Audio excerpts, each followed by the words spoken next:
Hello everyone. आज की video में हम डिस्कस करने जा रहे हैं ओशियनिक करंट्स के बारे में। ओशियन करंट्स क्या है? वो मास मूवमेंट ऑफ वाटर है ओशियन सरफेस में, और ये हॉरिजॉन्टल भी हो सकती है, वर्टिकल में भी हो सकती हैं। जो बेसिकली हम करंट्स जिनको बोलते हैं वो horizontal movement of oceanic water होती है। जो अपवेलिंग और ड्वेलिंग बोलते हैं वो वर्टिकल मूवमेंट ऑफ वाटर होती है। अपवेलिंग में होता है जो बिलो सरफेस वाटर है ओशियनिक करस्ट के जो बिल्कुल पास वाला, वो ऊपर की ओर उठता है due to low density. And जो अपर वाटर है due to the higher density, whether it be cold water और हाई सैलिनिटी वाटर, वो नीचे सिंक डाउन करेगा। इसको बोलते हैं downwelling currents. Ocean currents को हम पहले ही थोड़ा बहुत डिस्कस कर चुके हैं। वो continuous predictable directional movement of sea water होती है। It is a massive movement of ocean water that is caused by various forces. वो फोर्सेस हो सकती हैं कोरियोलिस फोर्स, विंड एक्सेट्रा। और हम इसको बोल सकते हैं जैसे रिवर फ्लो करती है अर्थ सरफेस पे, वैसे ही ओशियन करंट्स फ्लो करते हैं ओशियन सरफेस पे। ओशियन मूवमेंट्स हम ये भी पहले थोड़ा बहुत डिस्कस कर चुके हैं कि हॉरिजॉन्टल और वर्टिकली होती हैं। हॉरिजॉन्टल में भी दो तरह की होती हैं। हॉरिजॉन्टल में एक तरह की होती हैं, वो होते हैं ओशियनिक करंट से। वो लेफ्टवर्ड्स भी हो सकते हैं और राइटवर्ड्स भी हो सकते हैं। वो डिपेंड करता है कि किस हेमिस्फेयर में हो रहा है। नदर्न हेमिस्फेयर में they tend to reflect towards right, और in the southern hemisphere they tend to reflect towards left. आप इस फोटो से क्लियरली समझ सकते हैं, जो ये अपर वाली एरो है, ये जो हो रही है वो है oceanic current, that is horizontal. और जो ये नीचे आ रहा है ये एरो, इसको बोलते हैं हम डाउन वेलिंग करंट, क्योंकि यहाँ पर हाई सैलिनिटी वाटर होगा या फिर ज्यादा कोल्ड वाटर होगा, जो इनकी डेंसिटी ज्यादा होती है तो ये डाउन वेल करते हैं, ये दे सिंक डाउन। और जो नीचे वाला वाटर है उसकी जो सैलिनिटी है और वो कंपेयरली वार्म वाटर है above the surface of sea, तो वो अपवेलिंग करेगा, वो उसको रिप्लेस करेगा। This movement is called upwelling and dwelling. दो फैक्टर्स कौन से इन्फ्लुएंस करते हैं करंट, ओशियनिक करंट को? There are three major primary forces that influence ocean currents. वो होती है हीटिंग, विंड और कोरियोलिस फोर्स। विंड और कोरियोलिस फोर्स को हम क्लियरली एक ही फैक्टर मान सकते हैं।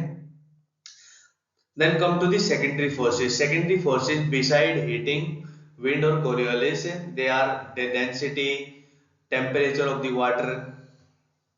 It affects vertical mobility of ocean currents, जैसे कि water with high salinity is denser then the water with low salinity. In the same way the cold water is denser then the warm water. जो हम मानते हैं high salinity होती है water में present, तो वो वाटर डेंस है तो वो डाउन वेल करेगा, वो सिंक डाउन करेगा। सिमिलरली कोल्ड वाटर की डेंसिटी हाई होती है तो वो भी सिंक डाउन करेगा। कोल्ड वाटर ओशन करंट से जब होते हैं, जब cold water at the pole sinks, जो पोल्स हैं अर्थ के वहां पे सबसे ज्यादा माइनस में टेम्परेचर रहता है, तो वहां पे जो कोल्ड वाटर होता है अपर सरफेस का सी के, तो सिंक डाउन करता है और वो slowly move towards the equator. Warm current क्या होते हैं? वो इक्वेटर के पास due to the high temperature वो मूव ऑन करते हैं उधर से पोल्स की तरफ है, और जो वाटर सिंक हो रहा है उसको रिप्लेस करते हैं वार्म करंट से।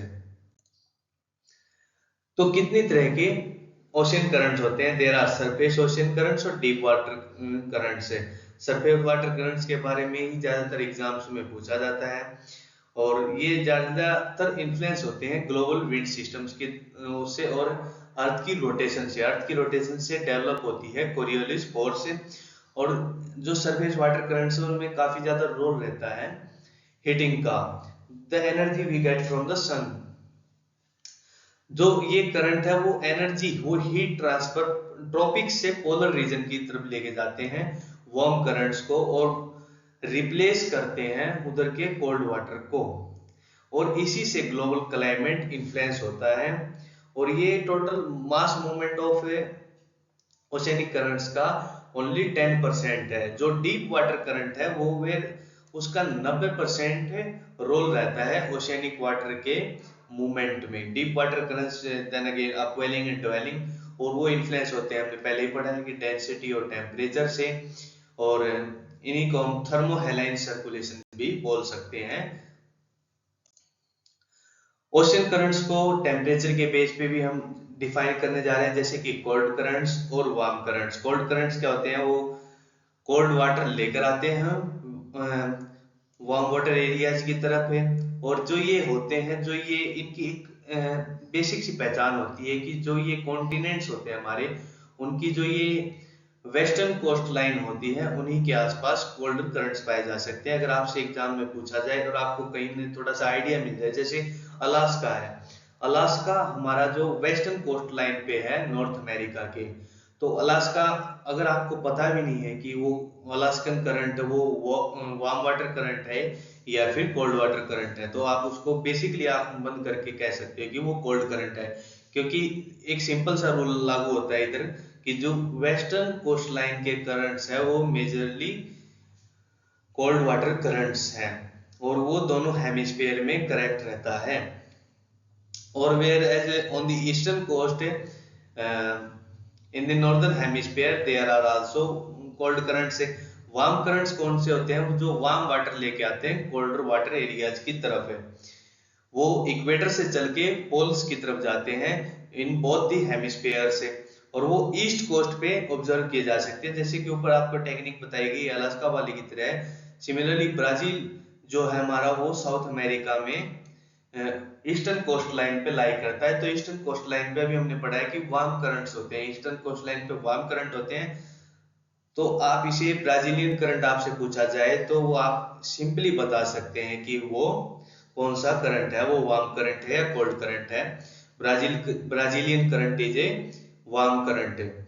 जो ये करंट की एरोज है वो भी यही दर्शा रही है कि जो रेड वाली है वो है रेड वार्म करंट से, और जो ब्लू वाली है वो है कोल्ड वाटर करंट। अब तक हमने जाना कि ओशन करंट्स क्या होते हैं, ओशन करंट्स के मास फ्लो वाटर होता है, कोल्ड वाटर करंट क्या होता है, अपवेलिंग डिवेलिंग क्या होती है। इस मैप के माध्यम से हम ये जानेंगे कि और इनकी पहचान कर पाएंगे कि कौन सा वार्म करंट है और कोल्ड करंट है। इक्वेटर जैसे बेसिकली हमारी 0 डिग्री लैटिट्यूड पे लाई करती है, इक्वेटर की तरफ टेम्परेचर ज्यादा होता है तो उधर वार्म करंट से बेसिकली फॉर्म होंगे। तो इक्वेटर हमारे जो अर्थ है वो मूव ऑन करती है वेस्ट टू ईस्ट, तो हमारे जो वार्म करंट्स हैं वो मूव ऑन करेंगे in the northern hemispheres toward right due to the effect of Coriolis force.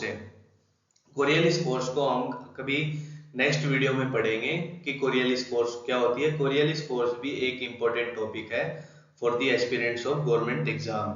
और जो हमारे इक्वेटर की तरफ से करंट आ रहा है वो due to the high temperature at the equator वो वार्म करंट होगा। और जैसे कि पहले हमने टेक्निक पढ़ी है कि ईस्टर्न कोस्ट लाइन पे जो हमारे करंट्स होते हैं वो वार्म करंट होते हैं। अब ये जो हमारा नॉर्थ इक्वेटोरियल करंट है वो नदर्न हेमिस्फीयर में डिफ्लेक्ट होता है राइट की तरफ, again with the influence of Coriolis force. और सिंपल टेक्निक जैसे गल्फ स्ट्रीम करंट के बारे में पूछा जाए, आपको लोकेशन पता है और आपको ये नहीं पता कि gulf Stream current warm current है या कोल्ड करंट है। अब नॉर्थ इक्वेटोरियल करंट ऊपर की तरफ मूव ऑन किया, गल्फ स्ट्रीम करंट जो ऊपर की तरफ मूव ऑन कर रहा है due to the effect of Coriolis force lie on the eastern coast line of North America, that is why it is a warmer current है। Eastern coast line के जो भी करंट्स हैं वो वार्म करंट होते हैं और वेस्टर्न कोस्ट लाइन के जो करंट होते हैं वो कोल्ड करंट होते हैं। हमने पहले अलास्का की एग्जांपल से जाना था, जैसे अलास्कन करंट है वो पोल्स उधर हाई लो टेम्परेचर की वजह से कोल्ड एरिया है, उधर कोल्ड वाटर होता है और वो वेस्टर्न कोस्ट पे लाई करता है अमेरिका के। तो सिंपल रूल है कि Alaskan current will be cold current. Similarly जो ये राइट डिफ्लेक्शन होती है in the northern hemisphere due to Coriolis force, उससे फॉर्म होते हैं नॉर्थ अटलांटिक गायर। इसको बोलते हैं नॉर्थ अटलांटिक गायर इन दी अटलांटिक ओशियन। और similarly in the south Atlantic ocean in the southern hemisphere the south Atlantic गायर, जो north equatorial south equatorial current है वो in the southern hemisphere move towards the left, towards east direction it's move towards the left में move करता है towards the Brazil coast, और Brazil south America के eastern coast पे लाई करता है।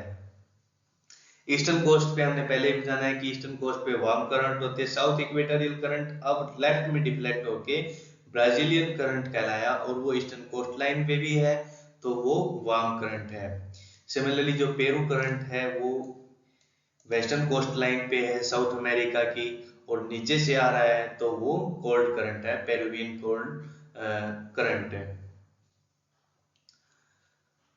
सिमिलरली जो इंडियन ओशियन में टुवर्ड दी मेडागास्कर, ये मेडागास्कर हमारा साउथ अफ्रीका के पास है, और इधर जो साउथ इक्वेटोरियल करंट डिफ्लेक्ट होता है लेफ्ट की टुवर्ड, उससे फॉर्म होते हैं इंडियन ओशियन गायर्स। तो अब तक आपको पता लग ही चुका कि वार्म करंट कौन से हैं, कोल्ड वाटर करंट कौन से हैं, और हमारे कुछ मेजर आल्सो ओशियनिक करंट्स है, जैसे ओयासियो करंट है, वो जो रशियन एरिया है उधर से आता है जापान की तरफ, उसको बोलते हैं ओयासियो करंट, और वो पोल से आ रहा है, वो कोल्ड करंट है। और सिमिलरली जो जापान की नीचे की ओर से जाता है उसको बोलते हैं कुरोशियो करंट। जो नॉर्थ इक्वेटोरियल करंट से कुरोशियो करंट बना है due to the warmer area, उसको वार्म करंट कहते हैं।